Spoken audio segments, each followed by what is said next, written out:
Hey, it's Brendan Payne with Century 21, and let's talk a little bit about the compound effect. I've mentioned this in a couple of other videos, but I had so many questions and people asking, can you go a little bit deeper on that I wanted to do a separate video for this.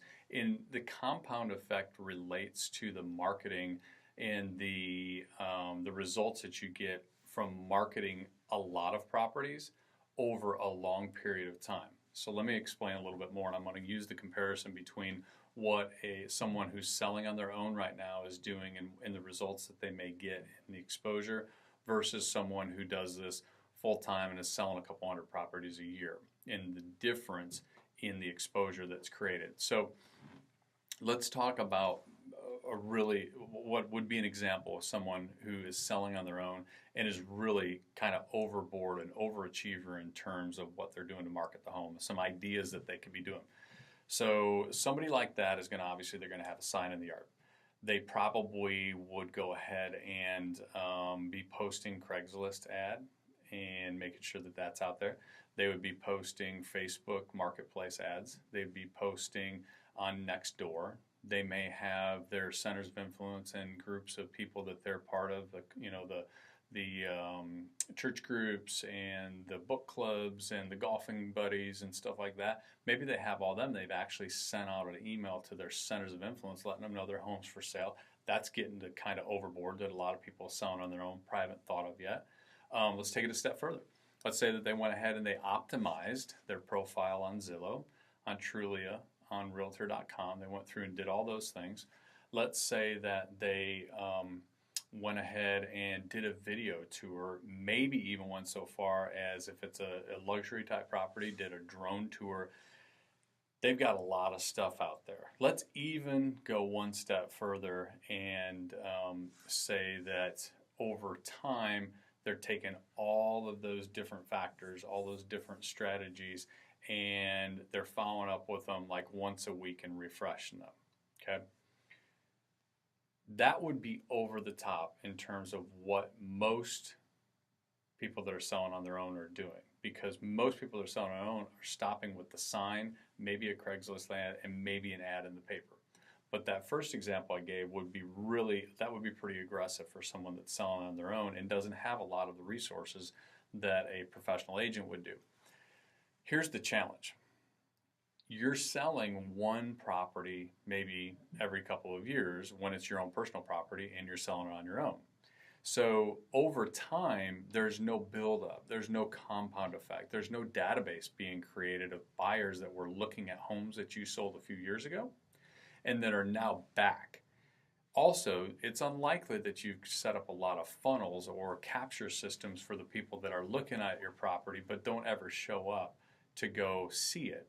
Meaning, when you've got the Craigslist ad out there, if they didn't respond and say, hey, can I see this or get more information or more pictures, then you don't really know who they are. If they asked for some information on Facebook, chances are you answered the question and you haven't dropped them into any new marketing funnels at that point. So all those things are kind of one-off activities. While they're good and they're better than most people are doing, they're one and done. Once the impact's been felt, there's nothing being done beyond that. Now, let's take a professional marketing agent like myself and see what I'm doing. So those types of things all happen. The Facebook, the Zillow, the Trulia, the Nextdoor, the Realtor, all those Zillows, all that stuff. But here's the key difference. Doing that over the course of 10, 12 years and doing it consistently every day for new properties that I'm listing, think about the impact in how many people have searched for properties that never bought, but I captured. So I have things that are called landing pages. Without getting too technical, they capture a lead when somebody asks for information, and now I can redirect that person's information to another marketing campaign that I've got for other properties. So they looked at Chestnut Street, and because Chestnut Street was similar to Fifth Avenue, I can drop the Chestnut Street lead into the Fifth Avenue program, and now they start getting information about Fifth Avenue. They start clicking on that, now I get more information, and I can almost follow that lead as they grow from someone looking to someone that's buying. Interesting, right? That's how marketing works today. The other part of it is, over time, we continually refresh all these things. So it would be like more than a full-time job for the for sale by owner to set up all these systems and then not only implement them the first time, but maintain them. The staff that you'd have to set up 6 or 7 different landing pages and websites and funnels for buyer leads, and then have someone going back behind and calling the leads that actually, called in on similar properties but hadn't bought yet, doing all that stuff. It would be far beyond what would make sense financially for any single seller to set up for their property. It would make 0 sense financially. And when you consider the difference of what most for sale by owner properties are trying to save compared to just hiring a professional marketer, you're talking about 3% of the value of the home. Now, 3% is a big investment, which is exactly what that is. It's an investment to get a return. Now, look at the difference, though, a 3% investment and hiring the right agent. Look at the return that you can get versus trying to save 3% and give up all of those things that agent may be doing. Now, you'll have to decide whether it's right for you at this point or not, but it's really important to understand how impactful the compound effect is over a period of time.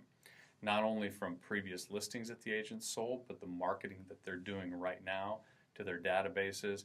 And, when it comes down to it, just word of mouth and other agents that have, started recognizing that they have typically going to get a good property when that agent's listed something. So hopefully this will help you understand the difference in how important that compound effect is. And if you need any other clarification, or you want to get more specific information on exactly what I do in each factor of that marketing, then I'd be happy to touch base with you and kind of go through it in more detail versus the high level that we talked about today. So hopefully that helps, and look forward to hearing from you soon.